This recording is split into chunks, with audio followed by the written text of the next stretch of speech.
আপনারা দেখেছেন গতকাল আমাদের বৈষম্যবিরোধী ছাত্র আন্দোলনের যাবৎ এই মহাসড়কগুলা বিভিন্নভাবে ভেঙে চুরে একাকার হয়ে গেছে এবং এখানে দেখা যাচ্ছে প্রতিনিয়ত দুর্ঘটনার সম্মুখীন হচ্ছি।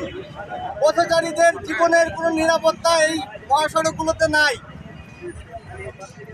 এই মহাসড়কগুলোতে প্রতিনিয়ত অ্যাক্সিডেন্টের পর অ্যাক্সিডেন্ট হয়ে যাচ্ছে এবং যার কারণে জীবন এবং মৃত্যুর আমরা কোনো সংখ্যা খুঁজে পাচ্ছি না।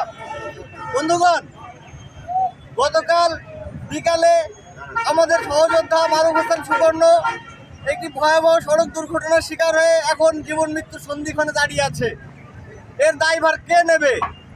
আমাদের মহাসড়কগুলো কবে ঠিক হবে? আমরা দীর্ঘদিন যাবৎ, আপনি আমার হাতে এই পোস্টার দেখতে পাচ্ছেন, সারা যশোর শহর জুড়ে কিন্তু আমরা এই পোস্টার ছাপিয়েছিলাম। আমরা প্রশাসনের কাছে বারবার বলেছি এই মহাসড়কগুলো যেন অতি দ্রুততার সাথে ঠিক করে দেওয়া হয়, কারণ এই সড়ক পথে আমাদের জীবনের নিরাপত্তা তাদেরকে নিশ্চিত করতে হবে। কিন্তু দেখা যাচ্ছে আমাদের এই কোনো কথার, আমাদের দাবির কোনো কর্ণপাত তারা করছে না।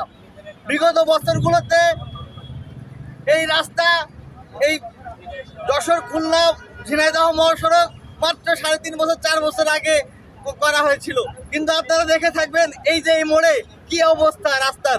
প্রত্যেকটা জায়গার কার্পেটিং উঠে গেছে, বিভিন্ন ঢেউ খেলানো রাস্তা, এবং এটার কারণে মূলত অ্যাক্সিডেন্টগুলো মূলত হচ্ছে।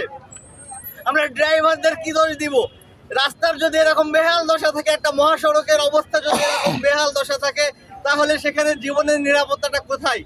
এজন্য আমরা আজকে এখানে এসে দাঁড়িয়েছি এই নিরাপদ সড়ক আন্দোলনের জন্য। নিরাপদ সড়ক আমাদের প্রত্যেকটি নাগরিকের অধিকার। আমরা আমাদের জীবনের নিরাপত্তা চাই এবং মহাসড়কে নির্বিঘ্নে যেন চলতে পারি। অতি দ্রুততায় এই মহাসড়কগুলো সংস্কার করার দাবি জানাচ্ছি প্রশাসনের কাছে। বিপ্লবী সহযোদ্ধাগণ, আপনারা সকলে অবগত হয়েছেন আমাদের বৈষম্য বিরোধী ছাত্র আন্দোলন 24-এর গণঅভ্যুত্থানের সামনের সারির একজন প্রধান নেতা গতকাল এই সড়কে মারাত্মকভাবে অ্যাক্সিডেন্টের সম্মুখীন হয়েছেন। সে এখন গুরুতর আহত অবস্থায় সিএমএইচ হাসপাতালে চিকিৎসাধীন আছেন।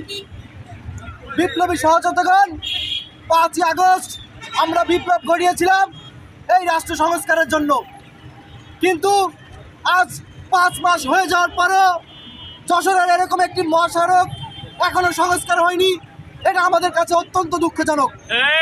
আপনারা এতদিন আমাদেরকে দোহাই দিয়েছেন ওই ফ্যাসিস্ট, ওই শেখ হাসিনার দোসরেরা সবকিছু লুটপাট করে নিয়ে যাচ্ছে, কিন্তু এখন আমাদেরকে কি বলবেন?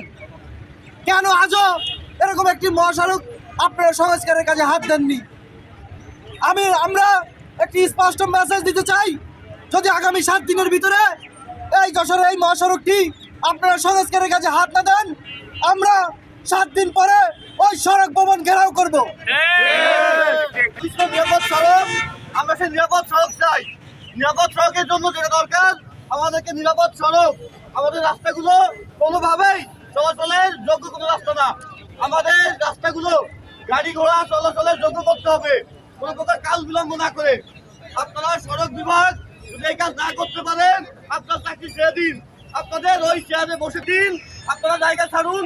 অনেক যোগ্য মানুষ আছে, তার যোগ্যতার ভিত্তিতে কাজ করে এই রাস্তা, এই সংস্কার করার ক্ষমতা রাখে। আমরা কোনো প্রকার কাল বিলম্ব না করে নিরাপদ চলাচল করতে পারে বিভিন্ন ব্যাপারে প্রচন্ড পরিমাণে অনীহা প্রকাশ করতেছে। ফলে ট্রাফিকিং ভালোভাবে হইতেছে না। আমরা চাই দ্রুত সময়ের ভিতরে ট্রাফিকে শৃঙ্খলা আসুক। ধন্যবাদ। বিশ্ববিদ্যালয়ের পরিবেশ বিজ্ঞানের শিক্ষার্থী আলী এবং শশী, আমাদের বড় ভাই এবং বড় বোন, তারা এই সড়কে কিন্তু প্রাণ দিয়েছিল। গত বছর আমাদের পিএমই ডিপার্টমেন্টের একজন বোন এখানে এই সড়ক পথে কিন্তু প্রাণ দিয়েছিল। প্রতি বছর এই সড়ক পথে এমন অকালে প্রয়াত হচ্ছে অসংখ্য মানুষ, অসংখ্য মেধাবী শিক্ষার্থীরা। এই মেধাবী শিক্ষার্থীরা এই যে এইভাবে দুর্ঘটনার শিকার হয়ে অকাতরে প্রাণ দিচ্ছে, এর দায়ভার কে নেবে? রাষ্ট্রকে এই দায়ভার নিতে হবে। বন্ধুগণ, আমরা আজকে সড়কে পথে এসে দাঁড়িয়েছি, আমাদের উদ্দেশ্য ছিল না এখানে জনভোগান্তি তৈরি করা, কিন্তু বাধ্য হয়ে আজকে এখানে এসে দাঁড়ালাম। আমরা এতটুকু বলতে চাই, যদি অতি দ্রুত সময়ের মধ্যে এই সড়কগুলো সংস্কারের পদক্ষেপ না নেওয়া হয়, আমরা যশোরবাসীকে সকলকে সাথে নিয়ে আমরা অসহযোগ আন্দোলন করে তুলব।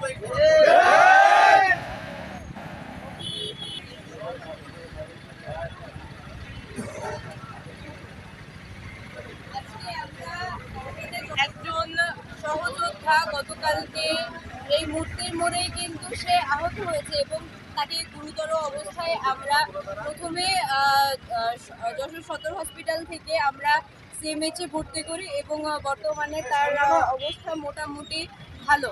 কিন্তু এই যে প্রতিদিন সড়ক দুর্ঘটনায় আমাদের সহযোদ্ধা সহ বিভিন্ন সাধারণ মানুষ ক্ষতিগ্রস্ত হচ্ছে, তার দাবিতেই আজকে আমরা এখানে দাঁড়িয়েছি এবং আমরা দেখতে পাচ্ছি যশোরের দুটি মহাসড়কের একটি মহাসড়ককে কিন্তু আমরা বর্তমানে এখানে দাঁড়িয়ে আছি, কিন্তু এই মহাসড়কের অবস্থাই সব থেকে খারাপ।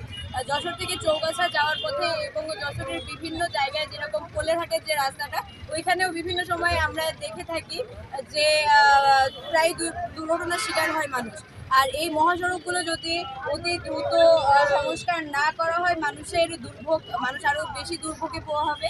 এই জন্যই আমরা এই দাবিতে আজকে এখানে এসেছি। আর অতি দ্রুত প্রশাসন এবং সড়ক জনপদের কাছে আমাদের আবেদন, আমাদের এই মহাসড়কগুলো যাতে অতি দ্রুত সংস্কার করা হয়। এবং আরেকটা বিষয়, বিগত ফ্যাসিস্ট হাসিনার আমলে কিন্তু এই মহাসড়কটি 6 লেন হবে বলে দীর্ঘদিন পড়ে আছে, একনেকের আন্ডারে আছে এই মহাসড়কটি। এই একনেক কবে মহাসড়ক করবে বা 6 লেন করবে, তার জন্য বসে থেকে সরকারের বাজেট তারা রেখে দিচ্ছে, কিন্তু আমাদের সংস্কার হচ্ছে না। এই কাজ যেন পরবর্তীতে আর না হয়, তার দাবিতেই আজকে আমরা এখানে। আমার ভাই আহত কেন?